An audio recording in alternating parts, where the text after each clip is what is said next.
नमस्कार दोस्तों। भगवान आप सभी का भला करे और आपकी सारी इच्छाएं मनोकामनाएं पूरी हों। दोस्तों, आज मैं आप सभी को इस हाथ से रिलेटेड महत्वपूर्ण जानकारी व्यक्त करूंगा और यहाँ पर आपकी जो क्वेरी है उसी का आंसर डिटेल में रहेगा। तो पहला प्रश्न ये है कि शादी कब तक होगी।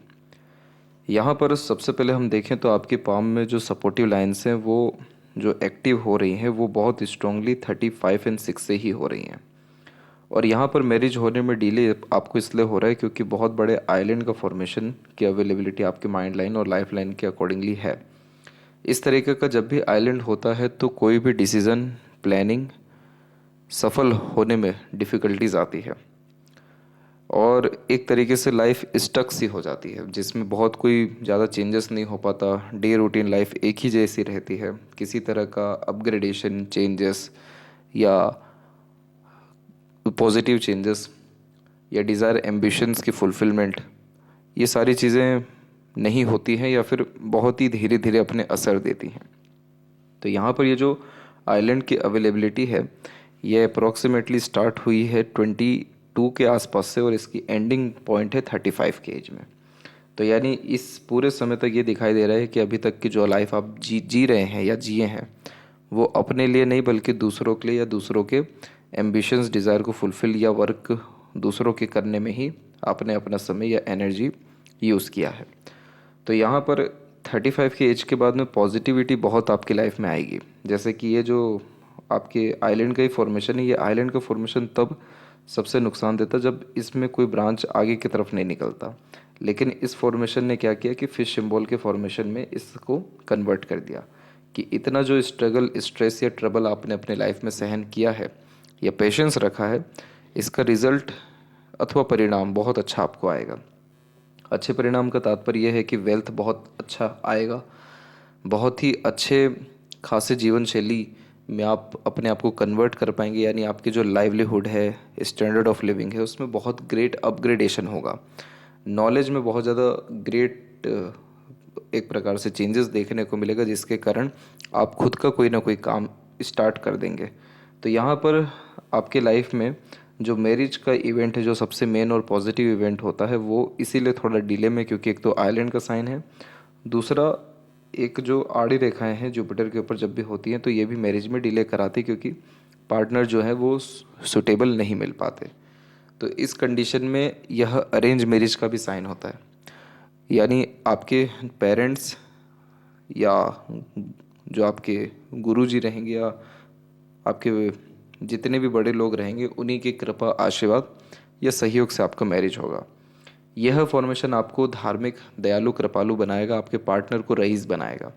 इसीलिए आपके जो पार्टनर रहेंगे वो अच्छे फैमिली या रईस फैमिली से बिलोंग करेंगे और मैरिज के बाद उनमें या उनके भाग्य में और पॉजिटिव चेंजेस आएगा, जैसे कि पावर पोजीशन अथॉरिटीज़ बढ़ना। तो इसीलिए आपके लाइफ में क्या हो रहा है कि सीधे के सीधे standard of living and luxuries comforts बढ़ जाएगा। तो यहाँ पर हम देख सकते हैं कि आपकी जो लक लाइन है वो पहले से ही इतनी ज़्यादा उतार चढ़ाव के साथ चल रही है, यानी धुंधली चल रही है। ये माइंड लाइन पर आकर के दोनों ही हथेली में रुकी हुई है।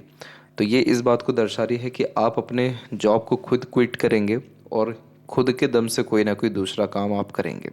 तो ये पीरियड आपके जीवन का अप्रोक्सीमेटली 38 एंड 9 के मिड का पीरियड रहेगा और उसके बाद जो खुद के दम से काम करेंगे उसके सिग्निफिकेंस यहाँ पर हैं। इन्हें सेल्फ मेड लक लाइन कहते हैं। तो खुद के एफर्ट मेहनत से आप आगे बढ़ते हैं और खुद के काम से आपको ज़्यादा फायदा भी है। रीज़न है एक तो बायफोर का साइन सूर्य के ऊपर होना, इसे यशस्वी योग कहते हैं। संघर्ष के बाद ये रेखा सफलता दिलाती है। खुद के काम से बहुत ज़्यादा तरक्की होती है। खुद का काम यानी सजेशन देना, एडवाइजरी करना, कंसल्टेंसीज करना। इस कंडीशन में ये रॉयल्टी बेस्ड पर्सनैलिटी देती है, तो हाथ के नीचे काम करने वाले लोगों की संख्या ज़्यादा होती है या पैसा देकर काम कराते हैं। रईस जीवन जी पाते हैं, आलीशान घर का सुख भोग पाते हैं। अब ये वी सिंबल इतना अच्छा लाभ इसलिए भी दे रहा है क्योंकि हथेली में आपकी विद्या रेखा है। जब भी इस तरीके की लाइन होती है तो अपना ज्ञान दूसरों के काम अच्छा आता है। तो जॉब में आप क्विट इसलिए भी करेंगे क्योंकि सूर्य के ऊपर क्रॉस भी है, तो इस कारण से जॉब में कंसिस्टेंसी रखना या सेटिस्फेक्शन से रहना मुश्किल रहेगा आपके लिए। तो जितने भी लाइफ के मेजर और पॉजिटिव इवेंट्स हैं वो सब आपके 35 के एज और उसके बाद में ही हैं और इसीलिए आपका जो मैरिज भी है वो 35 के एज में ही दिखाई दे रहा है, 35 एंड 36 के एज में। और वहीं जॉब चेंजेस की बात करें कि फॉरेन में या अब्रॉड में सेटलमेंट होगा या नहीं, तो ये मून लक लाइन अगर आपके सैटर्न तक जाती तो फॉरेन कनेक्शन या सेटलमेंट डेफिनेटली होता। लेकिन जैसा कि आपको पहले ही बता दिया गया है कि आपकी मैरिड लाइफ बहुत ही ड्रास्टिक और पॉजिटिवली चेंजेस लाइफ में लेकर के आएगी।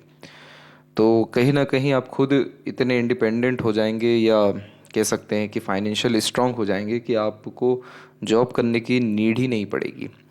और वो जब नीड नहीं पड़ेगी तो आप अपने स्किल्स को इतने या इस लेवल तक डेवलप कर पाएंगे, या लर्निंग को या नॉलेज को, कि आप खुद का ही कोई ना कोई काम करें।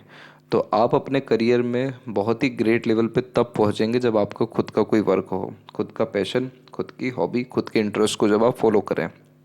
इंडिपेंडेंट वर्क या बिजनेस या सेल्फ एम्प्लॉयड जब आप रहें तो आप अपने करियर के पीक पे जा पाएंगे। लेकिन अगर जॉब कर रहे हैं, किसी के अंडर में वर्क कर रहे हैं, या पेड वर्क कर रहे हैं, यानी जॉब मेनली आप अगर कर रहे हैं, तो उसमें किसी भी तरह का लाभ अभी आपके पाँव में शो नहीं हो रहा है। और फॉरेन कनेक्शंस की हम बात करें तो आप ट्रैवलिंग्स की बिहाव पर डेफिनेटली फ़ॉरेन जाएंगे नहीं, कि लेकिन फ़ॉरेन में सेटलमेंट होना या वहाँ पर जॉब अपॉर्चुनिटी आने के जो चांसेस है वो उतने ज़्यादा पॉजिटिव नहीं है। फॉरेन में इन्वेस्टमेंट भी होगा तो उसका कॉम्बिनेशन ये ट्रायंगल दे रहा है। लेकिन इस कंडीशन में एक तरीके से जॉब अपॉर्चुनिटी होना, करियर सेटल्ड होना, उसके किसी तरह के प्रोमिनेंट चांसेस नहीं हैं।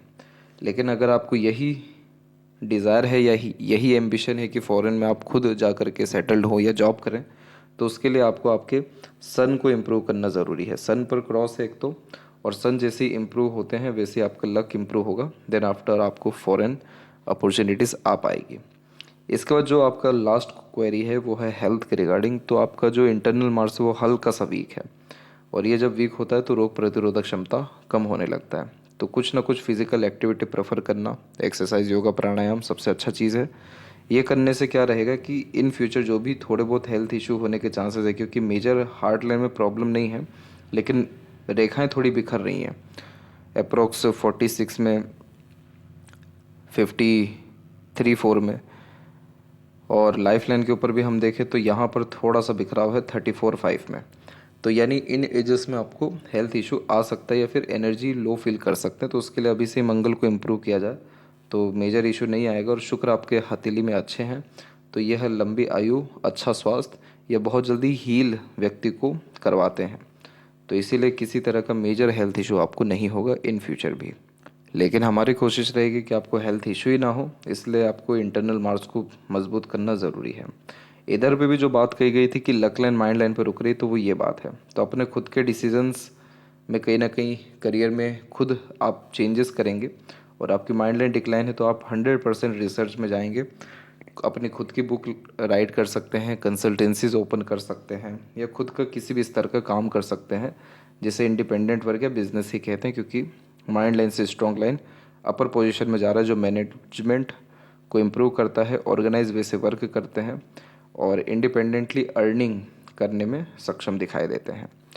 इधर सूर्य के क्षेत्र पर बहुत ही रेयर और बहुत ही हल्के से लेवल का फिश सिंबल का साइन आ रहा है, जो व्यक्ति को खुद के काम से कुलदीपक बनाता है। तो खुद के काम से और संघर्ष के बाद अंततः बहुत अच्छे तरह की सफलता मिल पाती है। तो यह थी सबसे महत्वपूर्ण बातें आपके हाथ के रिगार्डिंग। आशा करता हूँ सभी प्रश्नों का उत्तर मिल गया हो। तब तक आप अपना ध्यान रखें। आपका बहुत बहुत धन्यवाद।